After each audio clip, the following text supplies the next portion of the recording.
Hi friends, host Eric here, who's talking with famous people.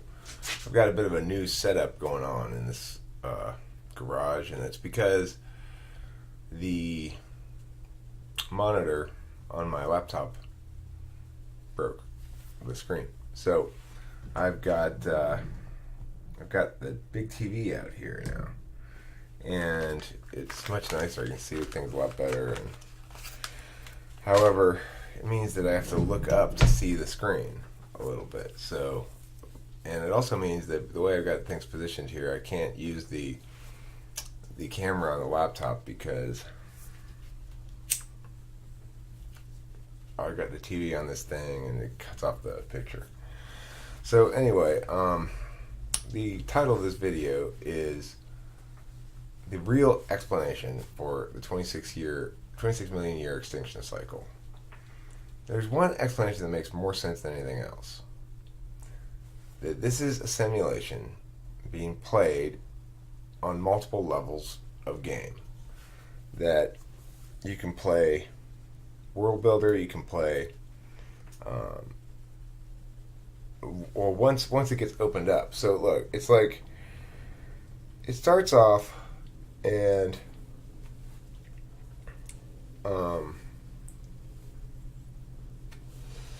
your goal is to make intelligent life.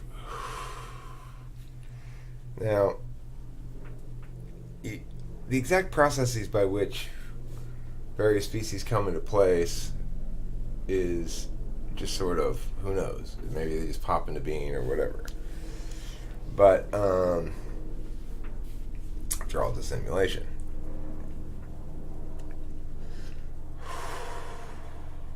When you start the game, you put certain things certain places and life starts to grow.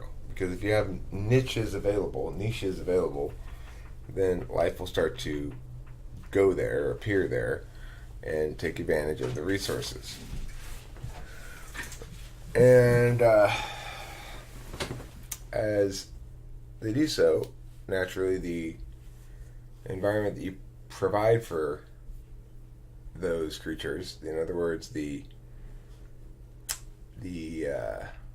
temperature, the humidity, stuff like that, which you can change a little bit with various things like volcanism, and meteors, and other things like that.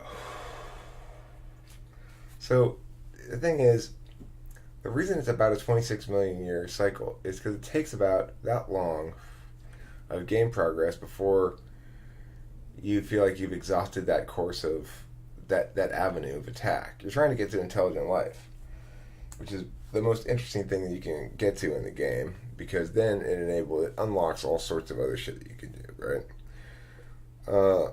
But first 26 million years, the guy who just got the game, or I guess it would be just like one guy probably, and at least at the beginning, because it's not really conducive to multiplayer. So when you're working on the world,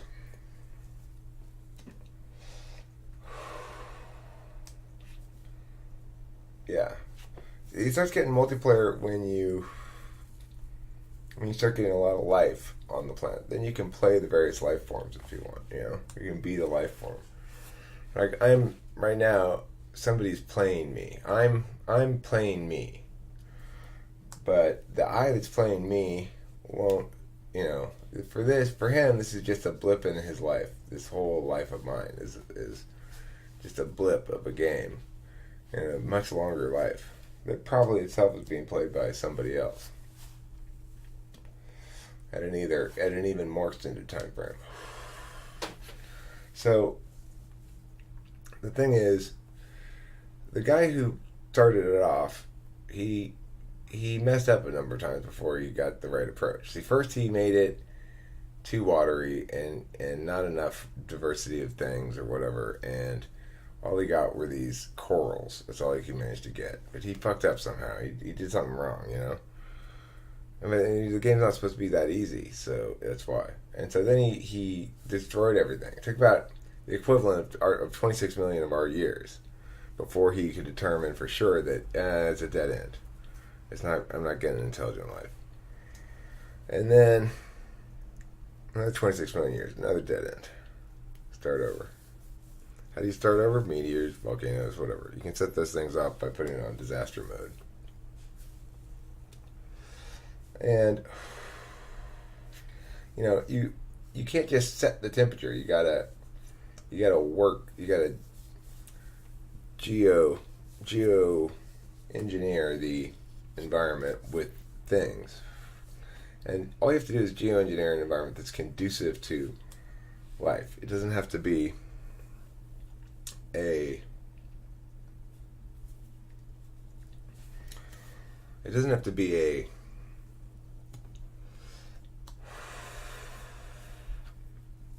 I mean, there's a band of acceptable conditions under which life will occur. So you got to find the sweet spot in that band to get the life you want to get. So after 26 million years again, he blows it up again and again and again. There's been at least 5 extinction events. And then 66 million years ago, he thought he was on to something.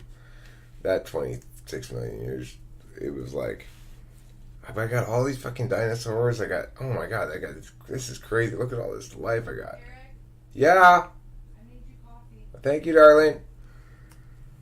But mammals couldn't. I mean, it's like you couldn't get intelligent life from it because there's too much predation. It was too just festering with life that no species could come to predominate like that. The intelligent life requires too long of a lifespan and too long of a childhood. In general, the length of childhood correlates very strongly with intelligence amongst species. So, anyway, hold on a second while I get my coffee.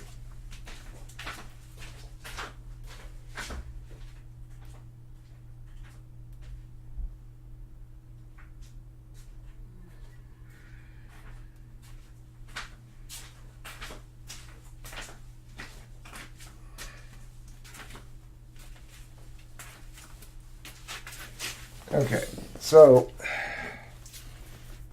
why hasn't there been an extinction event in the last 26 million years? Why did the last one 66 million years ago, why wasn't there another one 26 million years after that? Well, because he got it. He finally got it down. He was like, okay. Well, I got apes. I got, fuck yeah, Homo sapien, Homo erectus. Neanderthal. He's excited. Of course, it's not possible for humans to evolve from very primitive, basic creatures where almost nothing survived 66 million years ago. It's not possible for humans to have evolved in 66 million years. It just isn't possible. There's no way. We've been in a state of special stasis, for at least 25,000 years. We know that. The species Homo sapiens has been around longer than that even. Meaning what? Well, how do you tell us that's the species? Well, there are lots of different ways. We can't breed them, obviously, and see if they breed them with modern humans and see if they produce offspring viable, but by all indications, they've been around a long-ass time, right? Maybe 200,000 years, maybe. Who knows? You can hear different numbers. You hear 2 million.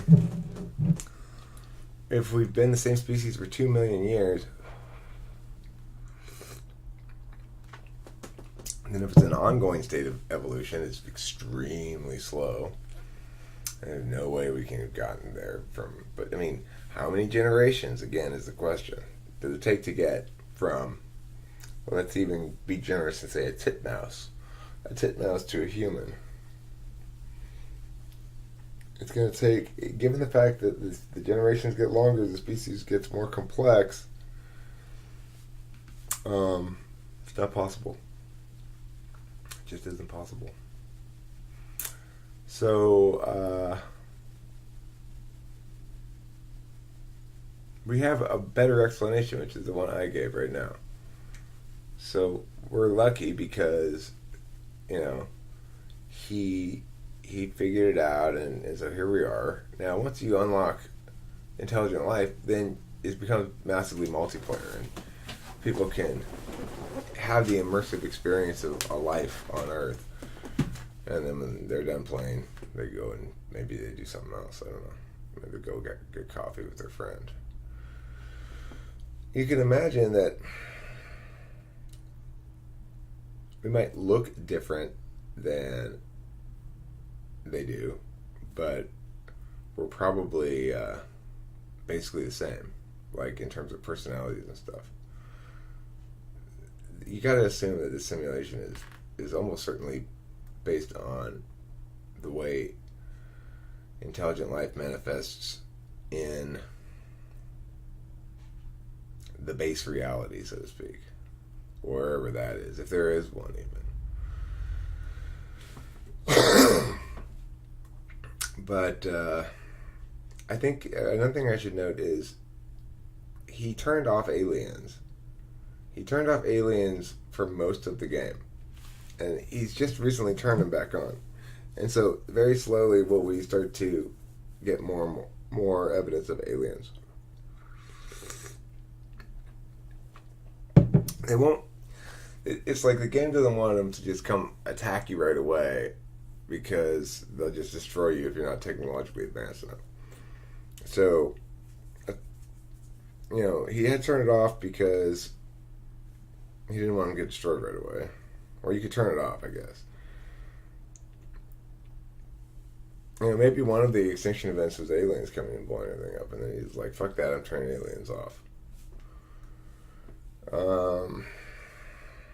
What else do I have to say about this?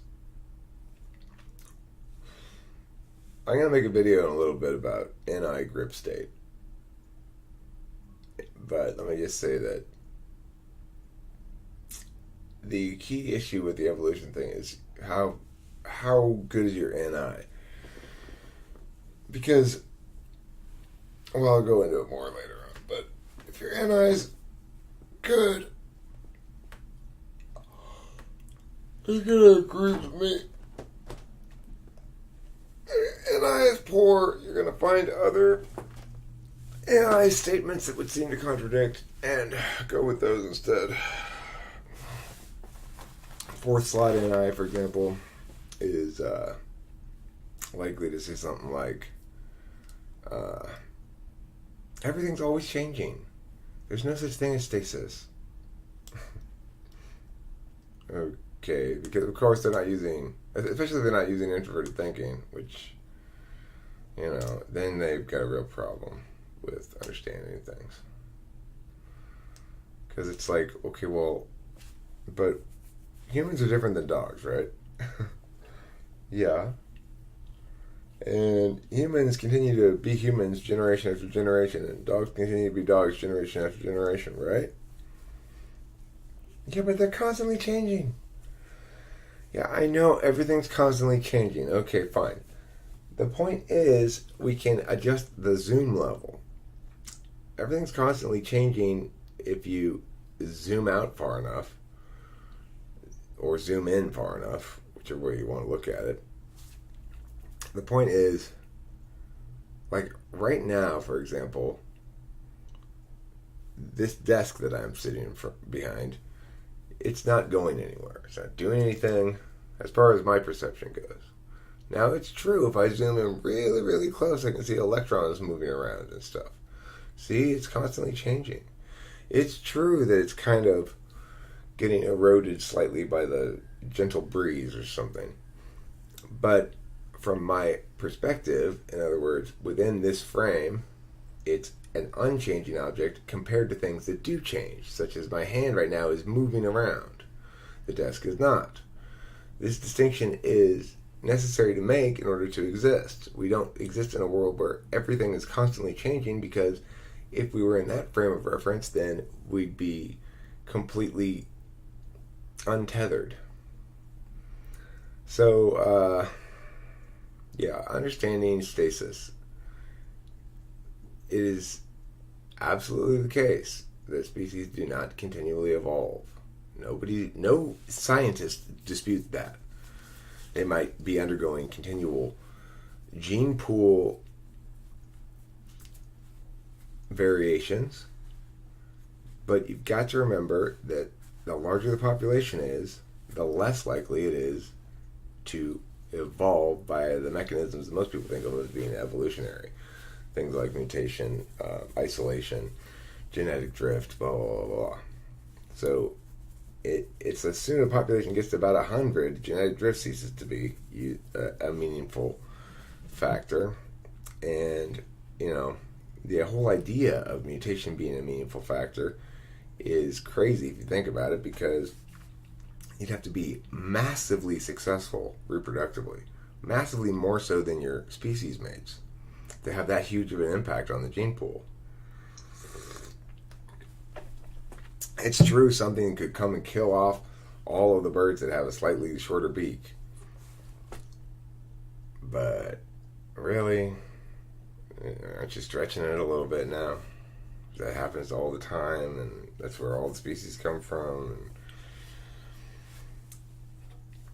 I've had a evolutionary biologist indicate to me, well, if things were different, they wouldn't be the same. That's not an explanation. That is not an explanation. Just saying, no, it seems improbable. No, it doesn't seem improbable. It's impossible by the mechanisms you provide. Now, if you have a better mechanism, great. You've already moved far away from the original mechanism of evolution. But give me an actual explanation. So that's I just gave you an actual explanation. It makes perfect sense. That's why there's not been any extinction events in the last 66 years, because the guy's got what he wanted finally in the game. He got intelligent life.